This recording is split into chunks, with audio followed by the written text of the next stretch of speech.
Some of them run out. Some of them don't make it to the door because they've already fallen over. 7 have fainted. Some have cried. Many have laughed. Many have come up to me and felt very moved. I'm Kate Brown, and this is The Art Angle, a podcast from ArtNet News.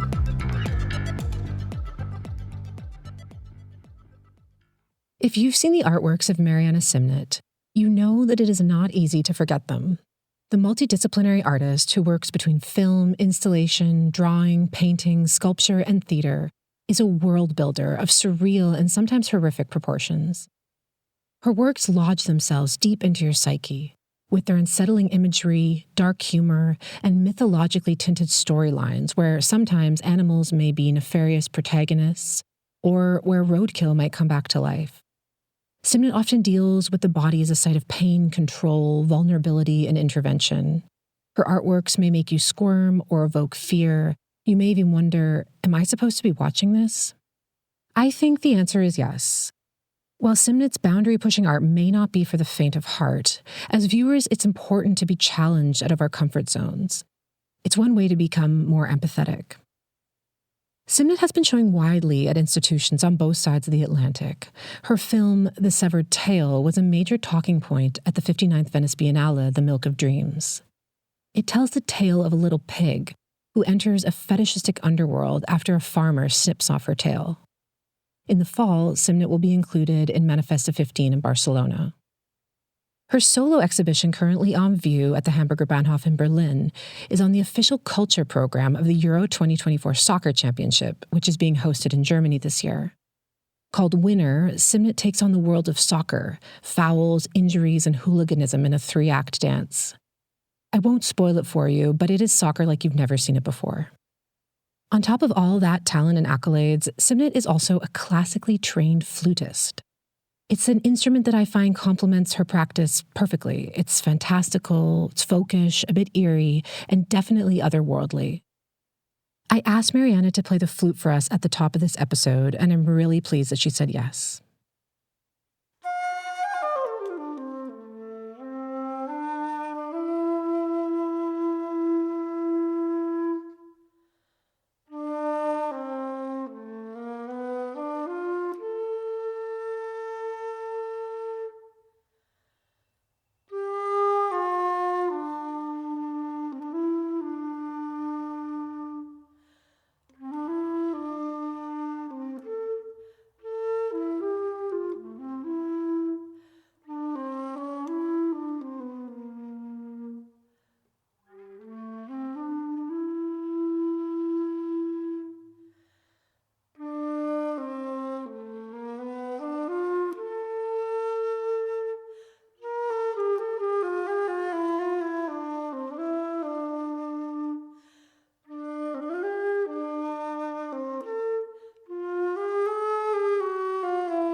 Hey, Mariana, thank you for that. Your intro was much more evocative than mine, I think. Do you want to share something about the song you just played?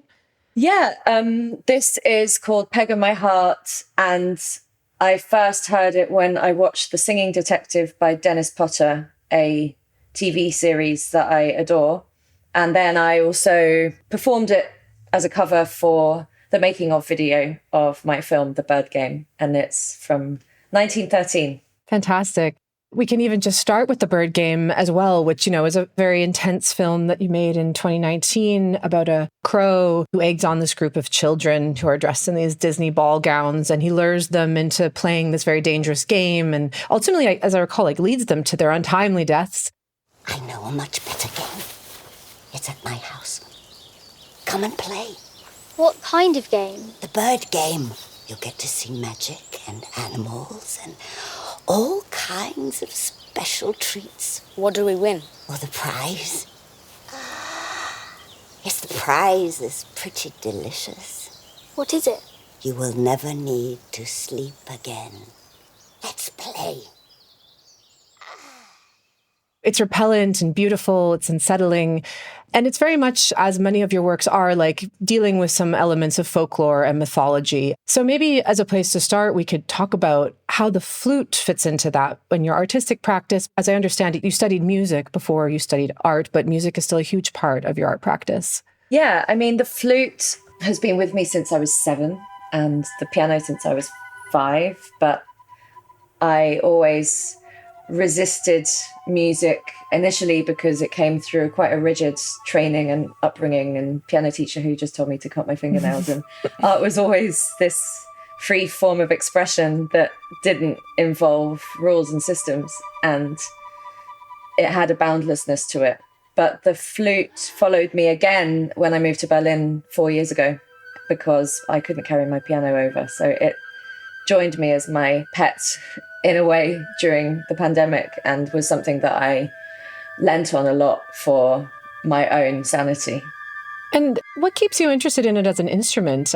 I was thinking about it before the show, and it is this instrument that both sounds very uplifting and it has this childlike innocence to it, but it also has this kind of anxiety in it at sometimes as well. Like I was thinking about the musical piece Peter and the Wolf, and like the nervous bird is, you know, this anxiety-riddled bird that's like flying around is like the sound of the flute.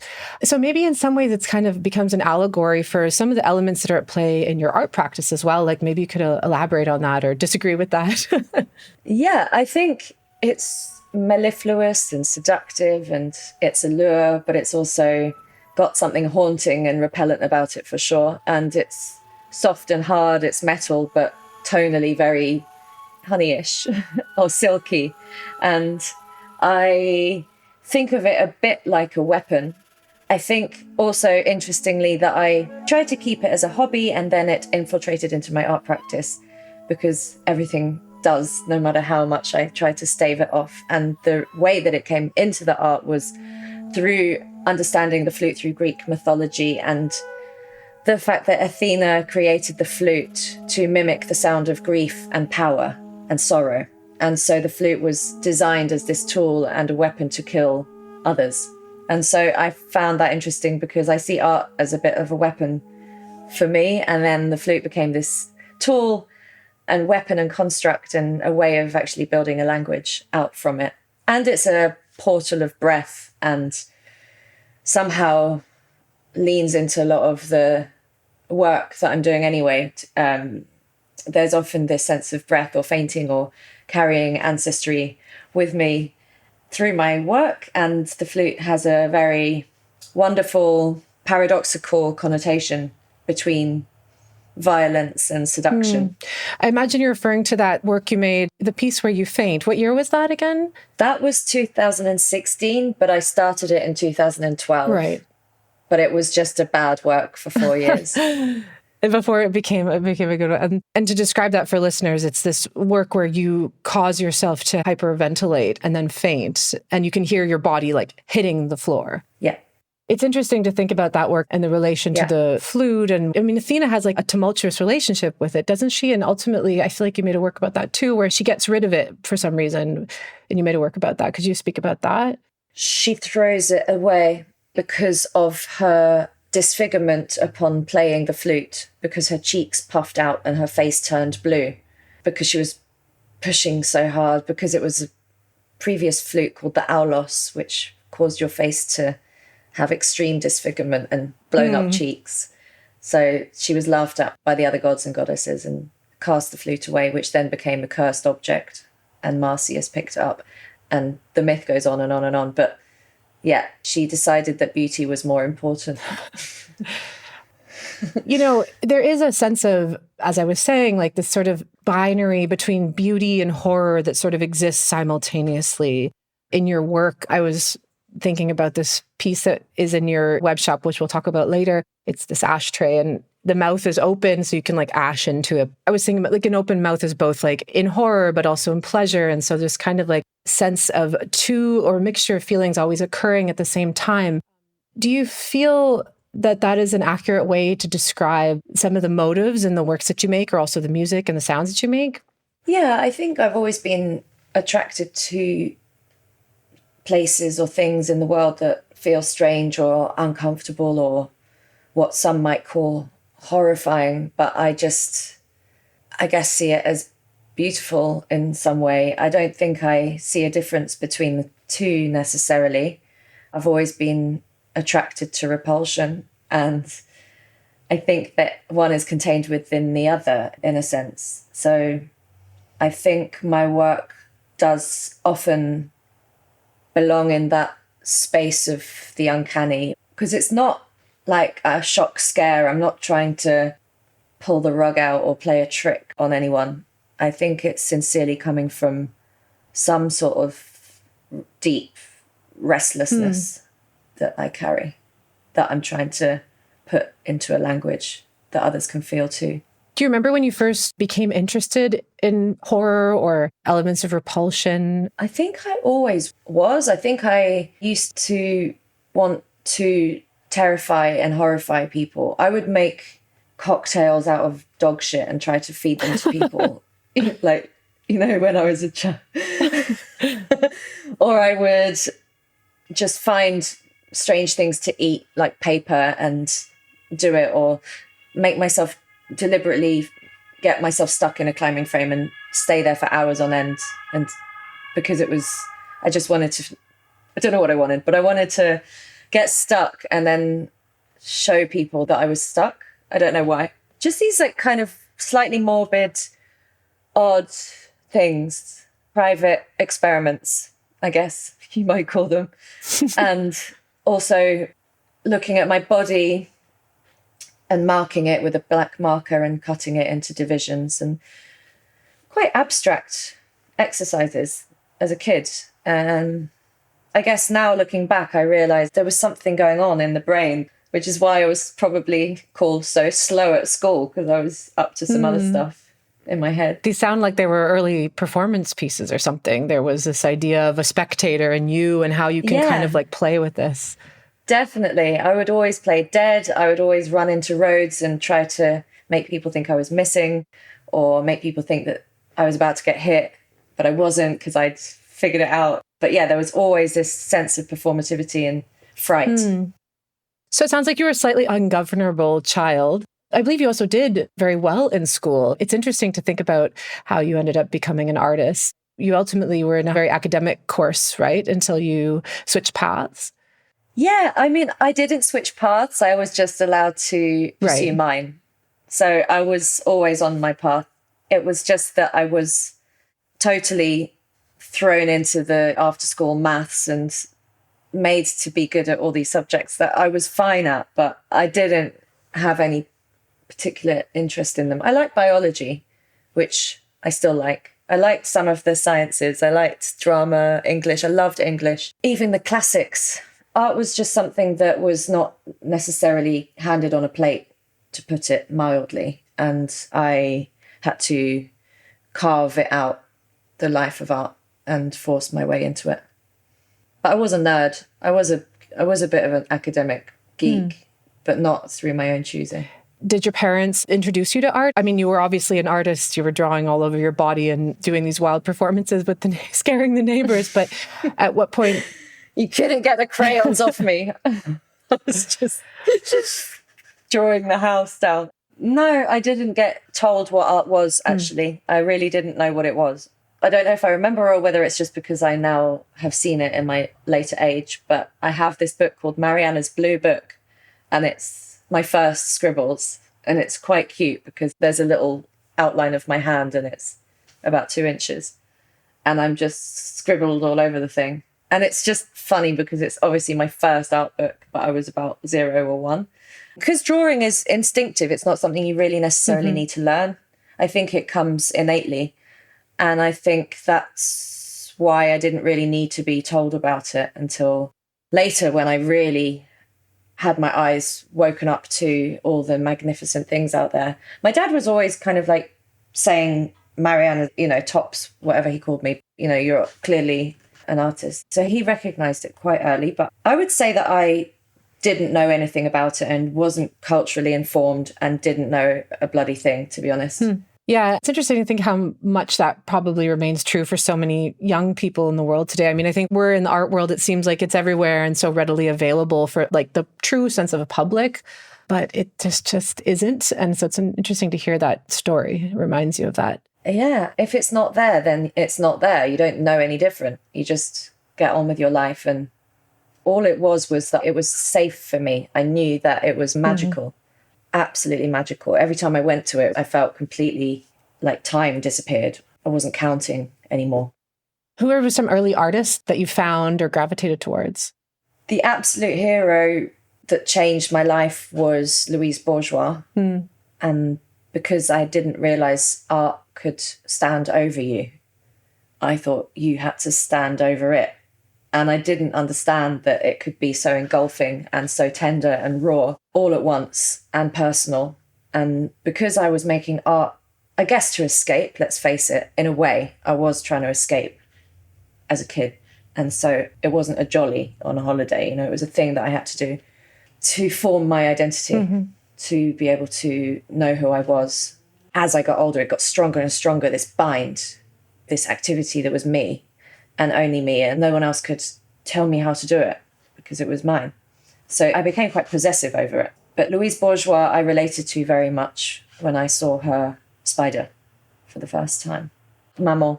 I'd seen art before, I'd seen paintings, of course. By that point, I'd seen things, but that was the first time I was like, whoa, this is seriously impressive, and this is definitely what I'm going to be doing.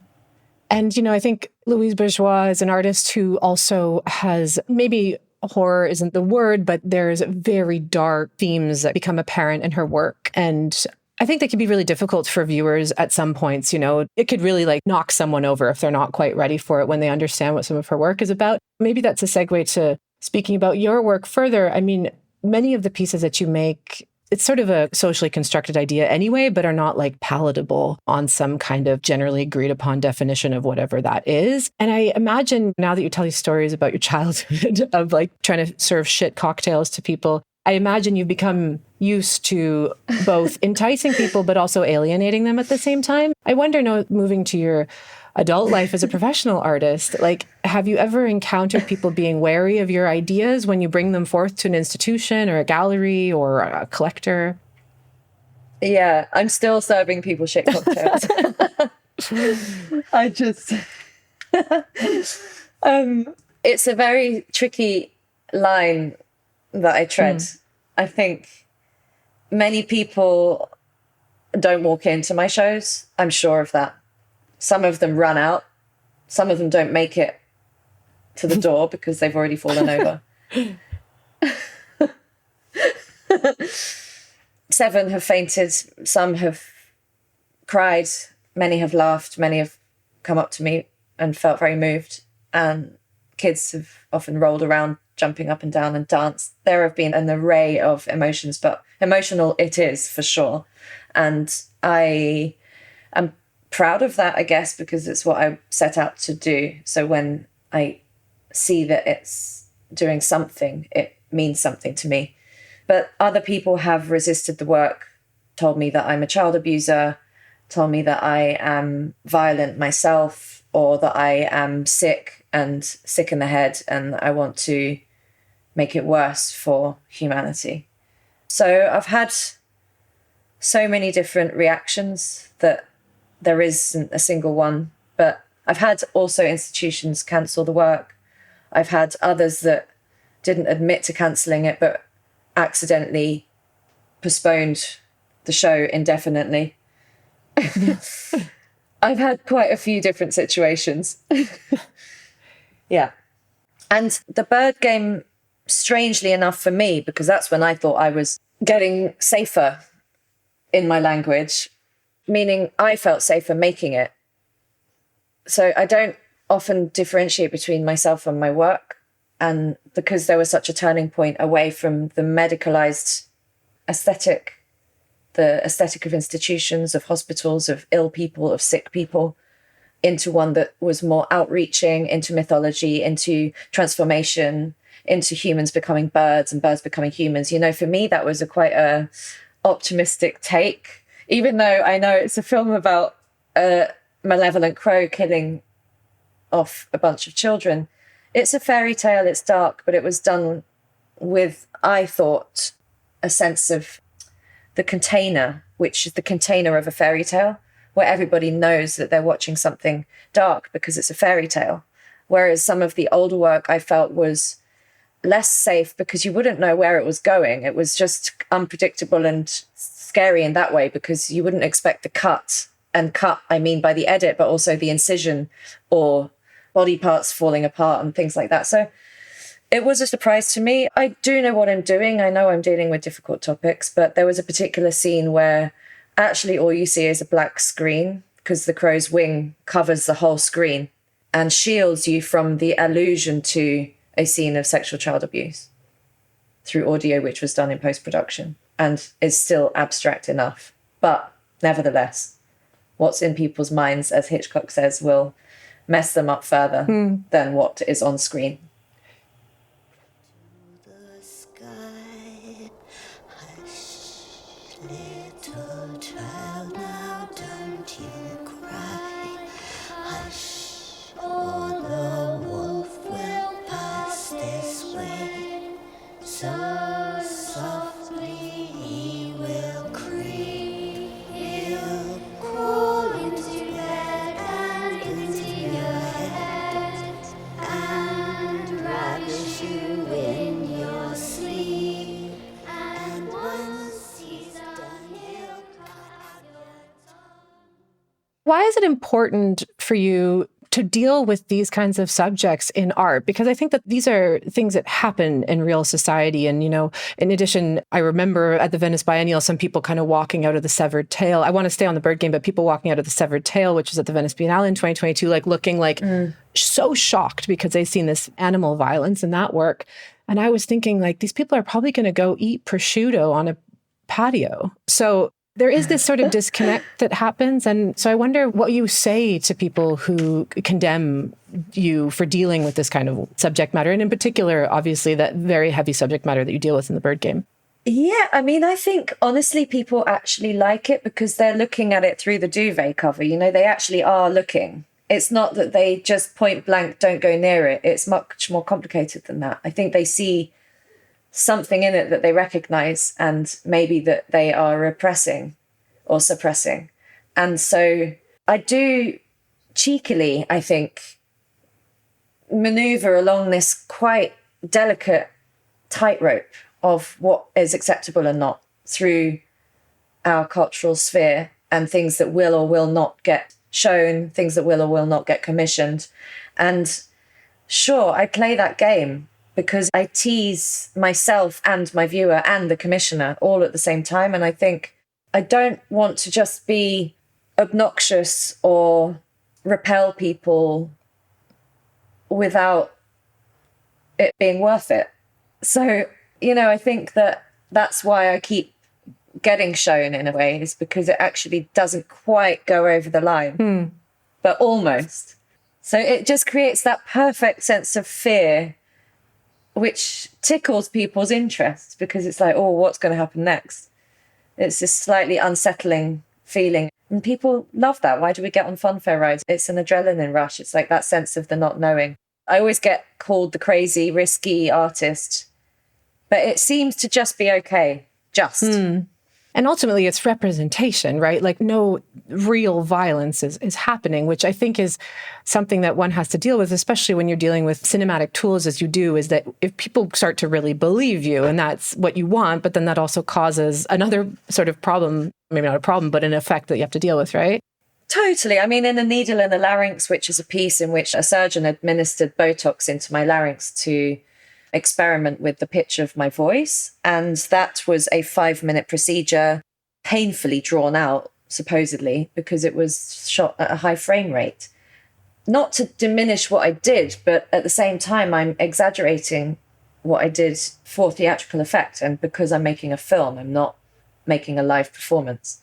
So a lot of the choices I make, I think it's maybe forgotten that I'm also storyboarding, editing, working through the sound design, amping up the effect of everything, making sure that it's a very emotional, full, high frequency, lots of bass. It's artistic tools, that I'm using. The body is part of that palette, I guess, or was. I'm speaking a little bit more from past work where I was more entrenched and more doing what people thought was dangerous. Interesting to be kind of a young female artist in a society that is largely violent towards females in a real space, hurting yourself on screen and then putting this into the space of a museum. Yeah, it was empowering, actually. It used to help me to navigate who were the creeps and who weren't because of their reactions to it. Because people would kind of get off on it because it's sexy to see a young victim damsel sticking needles in her neck.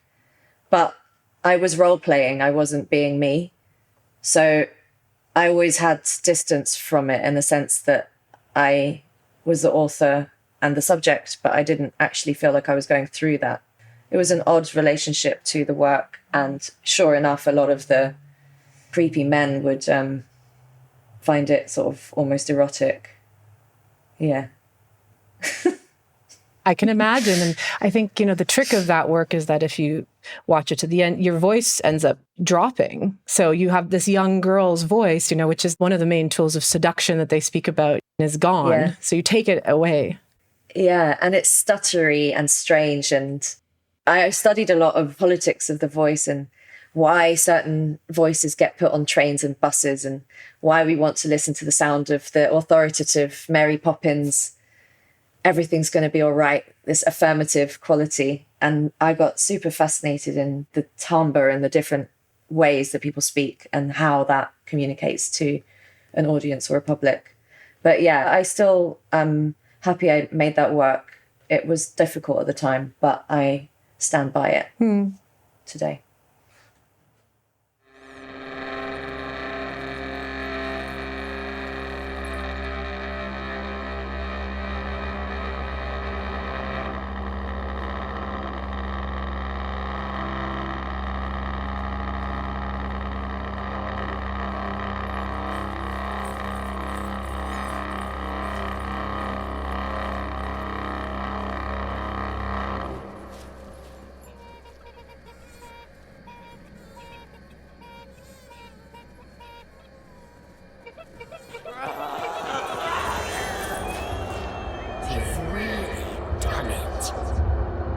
The chickens come home to roost.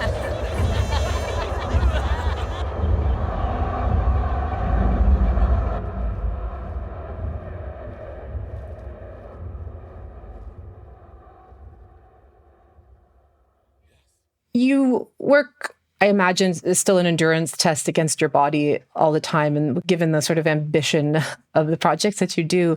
But you've also kind of brought in your audience, and switching to talk about your most recent work, Winner, which is at the Hamburger Bahnhof right now in Berlin. You made this call out on Instagram for pubic hair for the show. And I remember seeing it in my feed. I assumed it was for an exhibition, but it wasn't totally clear. And it was like, oh, please send it to my studio in an envelope. Like, no need to put your name on it. And someone recently told me that the German word for pubic hair is Schamhaar, which is shame hair.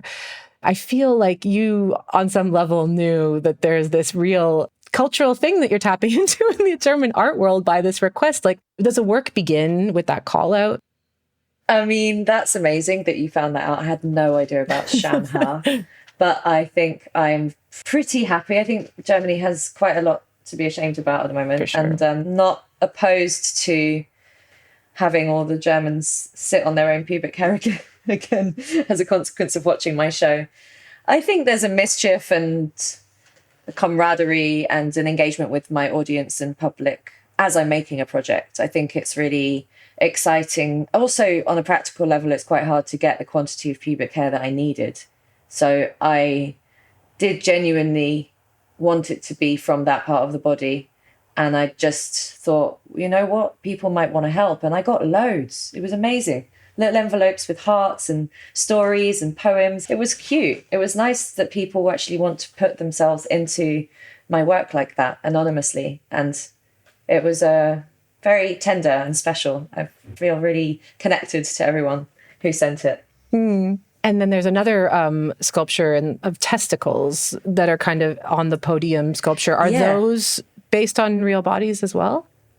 Totally, yeah. I took round my testicle kit and went round to my friends' houses and asked if they would mind serving up their testicles for me whilst I lathered them in For alginate. art. For art, yeah. And many were willing. I would say 95% were willing. Again, it was part of the art process that is not about teams or huge production. It was me and a bowl and a stirrer and a friend and a dinner. So it was actually about one-to-one engagement in that way. I like creating these systems of communication in different ways, patterns. Sometimes it's solitary when I'm playing music. Sometimes it's 200 people. And I think my practice is like an accordion and it shrinks and stretches. But I do consider even those dinners and testicle exchanges were part of the process in a way. All the conversations, all the laughter, all the jokes about balls and all of the macho, all the funny kind of little toilet humor that comes out just from doing that process is amazing. Everybody just remembering that they're just bodies, you know, it's just a body at the end of the day. Just bodies. And they're underneath.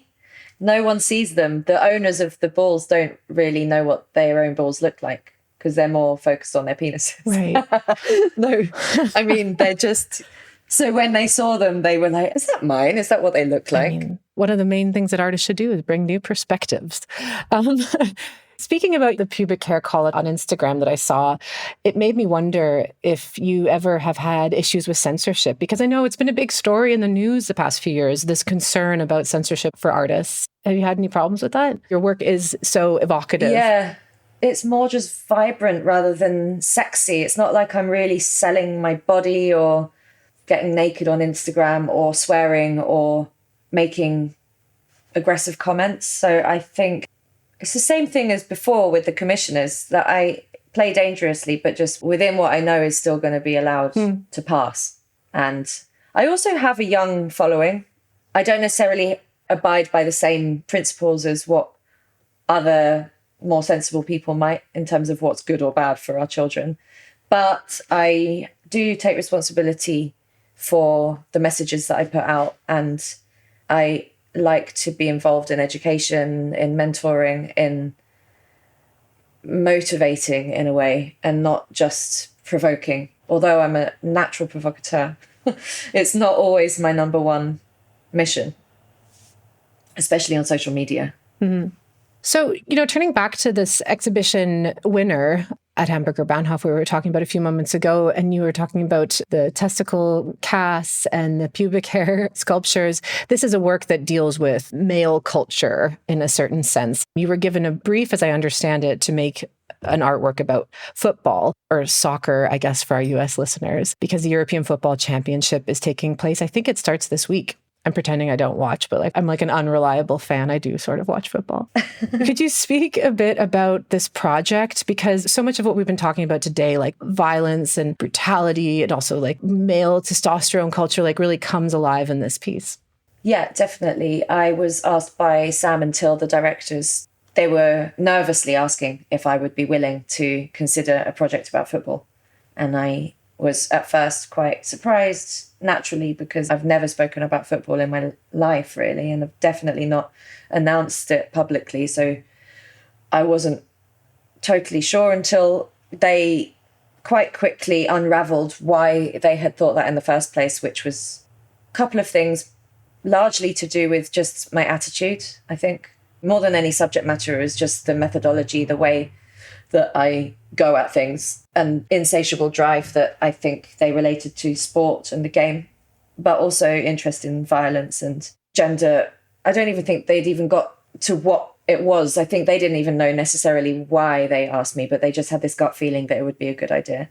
And of course, it was tackling things. I keep making football jokes by accident, that I hadn't really admitted, that I was maybe shying away from masculinity, or I think some of the topics around violence had been prescient, especially in maybe Prayers for Roadkill, where I'm reanimating roadkill. There's so many levels and different layers of hidden violence that's going on in my work, but I felt like this was going to be a project where I look at it head on.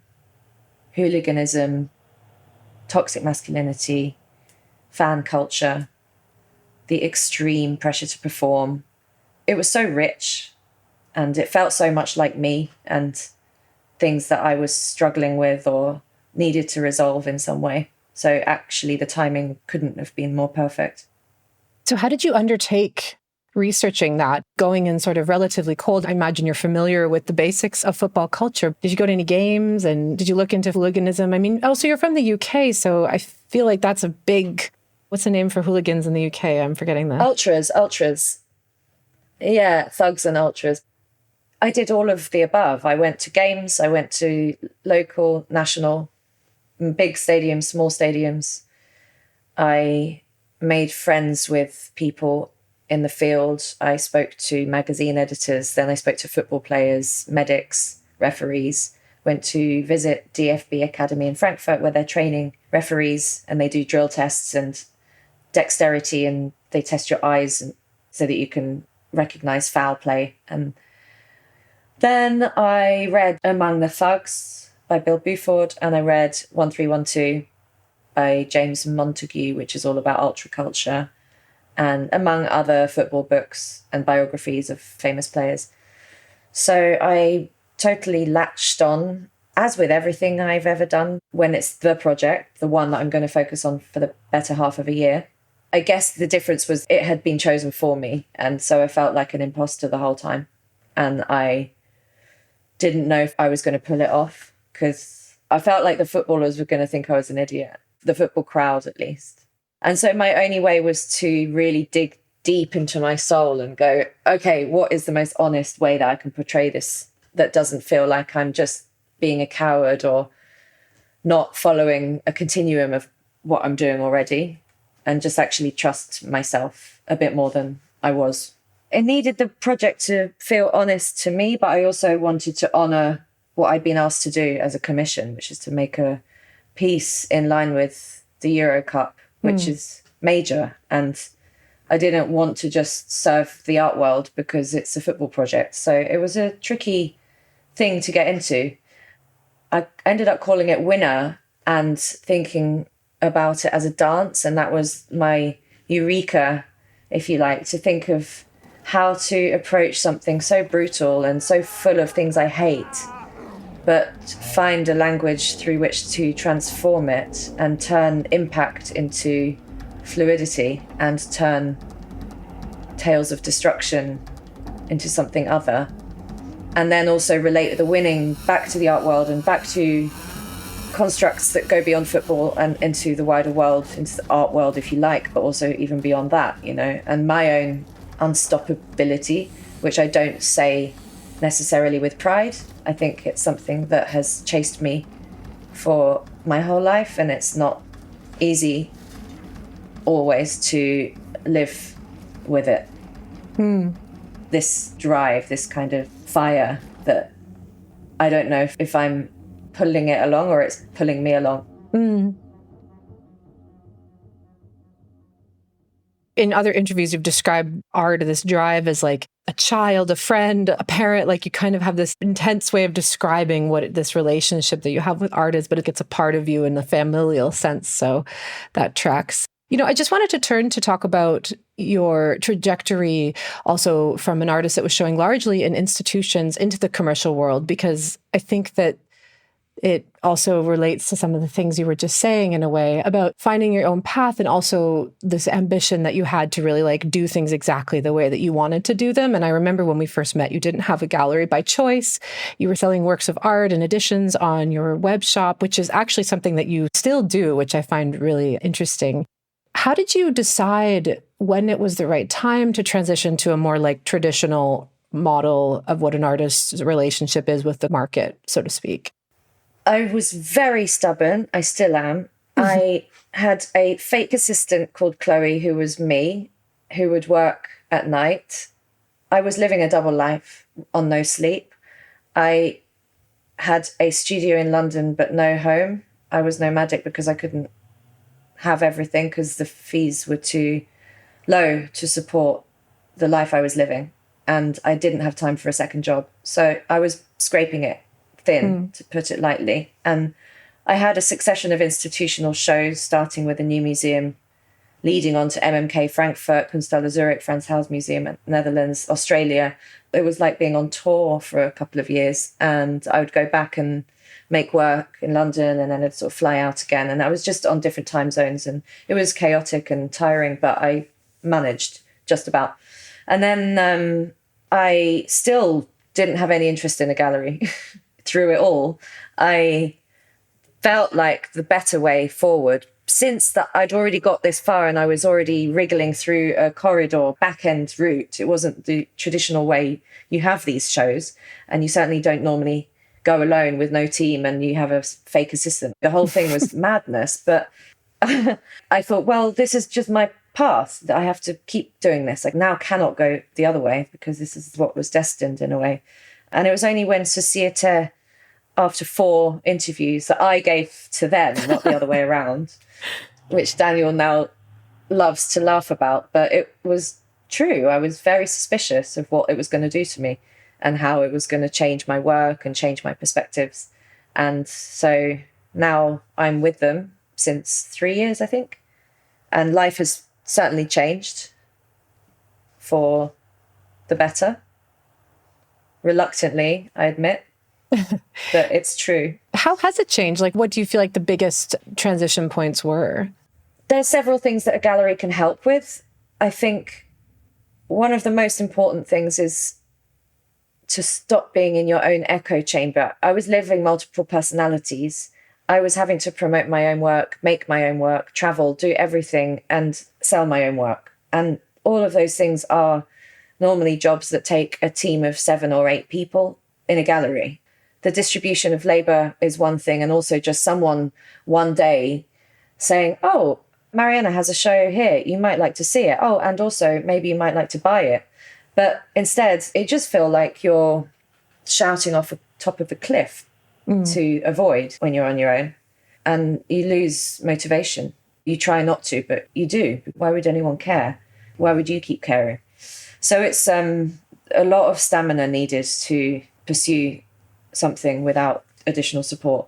And then, of course, the friendships, when they're nice, which mine are, the friendships, the conversations, the criticality, constant actually admitting when something's not good enough and making it better.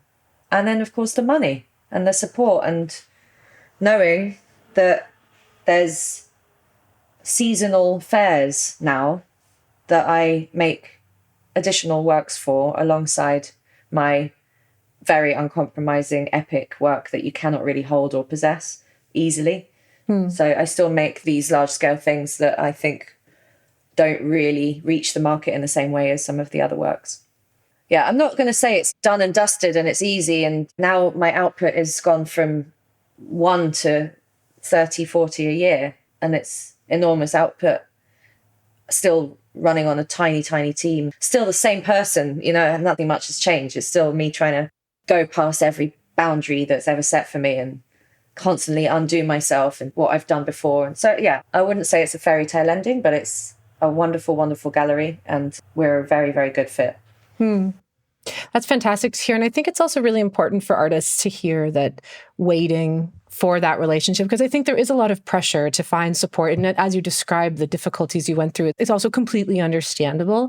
It seems to me that your art practice has benefited from really having this time to fully develop in exactly the way that you wanted to in that echo chamber, however hard it was before, you started to branch out and get these conversations and build this network. With that in mind, maybe just a last question, keeping in mind this like time intensive and laborious process of your work, what do you have coming up next? And how do you continue to scale up as an artist in a sustainable way with this level of ambition that you have? I wouldn't call it scaling up. I think actually it's just keeping all the mediums in the air at the same time, and understanding that my work is not based on medium. My work is like the way that I journey through the world. That means I can touch anything, and it could be a musical instrument or paint or sculpture or film. It could be a tiny little scratch on a surface, or it could be the most magnanimous, epic performance or installation. And they all are important to me, and I don't really think about scale in the way that might be expected of me, because those private moments or conversations are just as valid and special. Of course, I want to make the feature film. I have certain things that I want to do. I want to make an EP. I want to do some uncharted territory, and I want to keep making art shows, and I want to keep trying to reach an audience that is bigger than the art world, because I find it suffocating at times and self-serving. And so I go with a very strong sense of intuition, but not too much overthinking or planning. Yeah, well, I look forward to seeing what you will surprise us with next, Mariana, on this ever-winding path of your art practice. And thank you so much for chatting with me today. It's been a real pleasure. Thank you so, so much. I love your show and podcast, and it's a real honor to be on it. Thank you. That's it for this week's episode. If you like what you heard, you can subscribe to the show on Apple Podcasts, Spotify, or wherever else you get your podcasts. Also, take a moment to rate and review us. It will help other listeners discover what we're doing. All the sound you heard today was courtesy Mariana Simnett. The Art Angle is produced by Sonia Manalili and Carolyn Goldstein. Thanks for listening, and we'll see you next week.